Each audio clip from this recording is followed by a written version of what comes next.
Part 14. Pria tampan berpakaian modis sedang mondar-mandir dengan berkali-kali memainkan benda pipih di tangannya.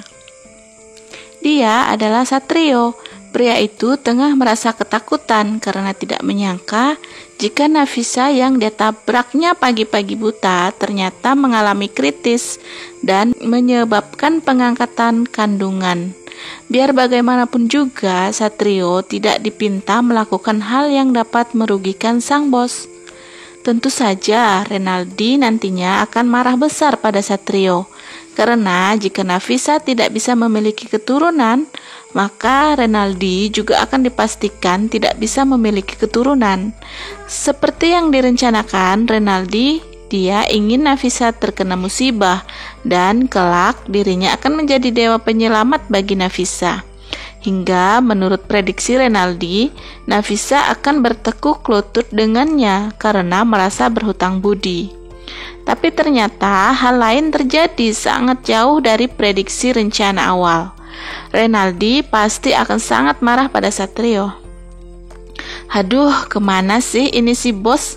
Giliran dibutuhkan saja menghilang, entah sedang berada di bumi belahan mana. Satrio menggerutu kesal sekaligus ketakutan. Halo, suara Renaldi yang sudah tersambung. Bagaimana? Sukses? Dengar ya Satrio, aku nggak mau tahu. Jangan sampai Nafisa terluka parah. Kalau orang tua si Abi sih, terserah kamu.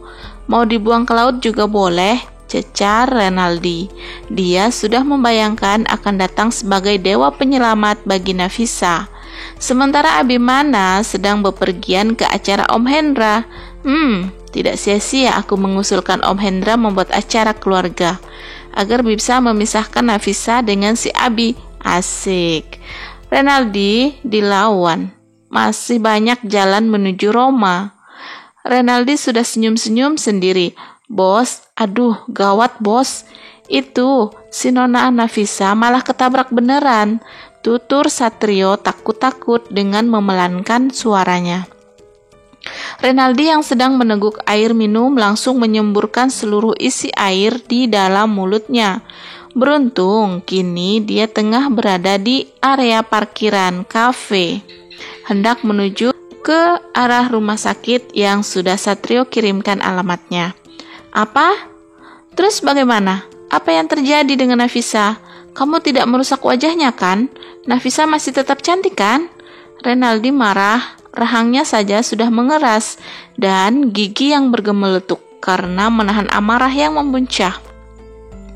Di seberang telepon, Satrio gelagapan mencari kata-kata yang mampu meredam emosi seorang Renaldi. Satrio sadar betul jika Renaldi di seberang sana sedang marah karena ulahnya.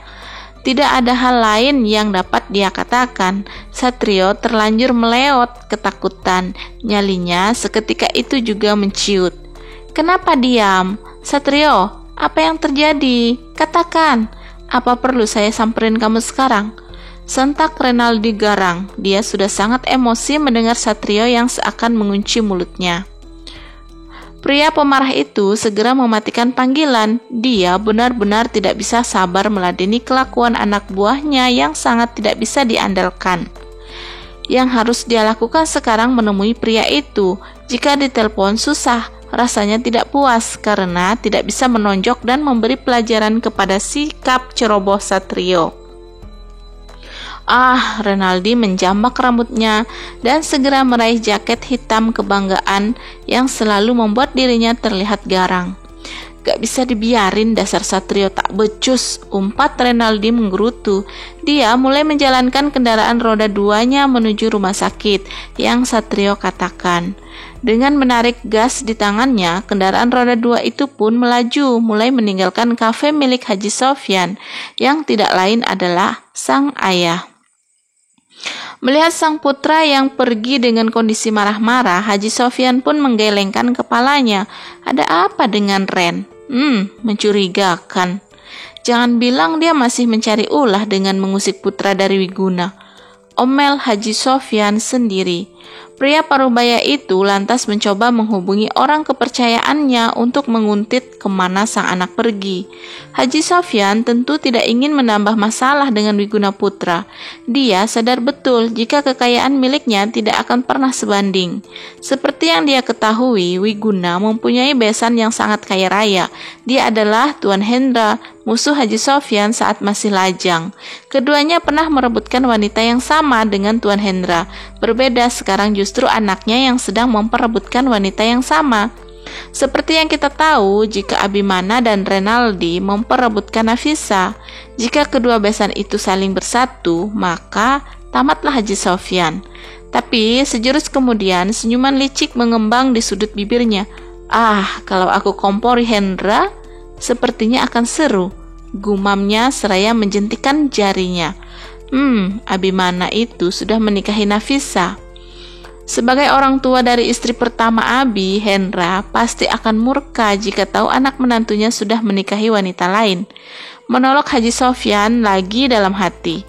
Pria yang tidak muda lagi itu, dia sibuk dengan pikiran jahatnya yang akan mengadu domba musuh bebuyutannya. Mencari kelengahan dari keduanya, mencari kesempatan untuk dirinya, menghancurkan kekerabatan yang sudah terjalin. Hahaha, cerdas. Aku memang licik anak muda. Tawanya pecah membayangkan wajah Abimana yang memelas meminta dirinya untuk tidak memberitahu Hendra, mertua Abimana. Namun, tawa dan lamunannya segera pergi saat Haji Sofyan terjengit kaget karena pundaknya disentuh oleh orang kepercayaannya. Bikin kaget saja. Ada apa? Sinis dia bertanya seraya dengan susah payah menyesuaikan irama dadanya yang berdegup kencang. Orang yang ada di hadapannya pun mengernyit tak paham. Maksud Tuan apa? Bukankah tadi Tuan yang meminta saya agar datang kemari? Pria yang menjabat sebagai orang kepercayaan Haji Sofyan pun bertanya, membuat Haji Sofyan semakin geram karena menahan emosi jiwa yang sudah meledak-ledak. Maaf Tuan, kalau kedatangan saya tidak diinginkan, ucap pria itu pada akhirnya. Pria berbadan gembul itu sudah bersiap untuk membalik badannya agar bisa segera menghilang dari hadapan sang bos besar yang sedang emosi. Mau kemana? Dengar, ikuti dan awasi Siren. Aku rasa sedang ada yang direncanakan. Titah Haji Sofyan yang langsung diangguki oleh orang kepercayaannya. Siap Tuan, laksanakan. Tapi Tuan, bukannya tadi Tuan muda baru saja pergi? Saya juga berjumpa dengannya di persimpangan. Tuturnya menceritakan apa yang dia lihat tadi saat menuju ke kafe menemui sang bos. Itu dia masalahnya. Cepat sana ikuti dia. Segera lapor kemana dia pergi. Sepertinya aku dengar tadi dia membahas luka-luka atau apalah. Cari saja dia di rumah sakit.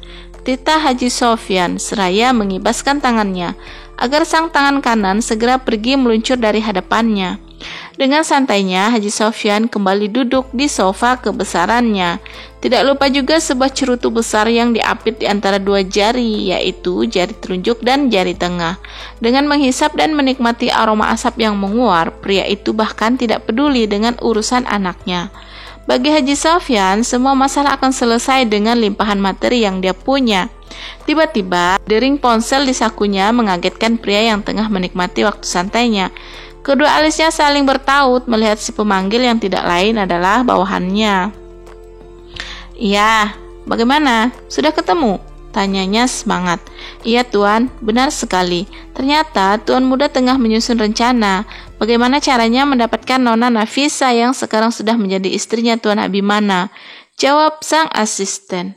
Apa? Cari mati saja Siren.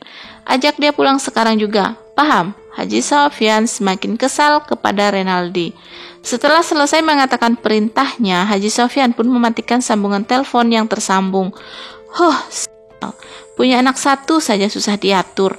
Ya kali mau nikahin bini orang, awalnya aja nggak mau dijodohin.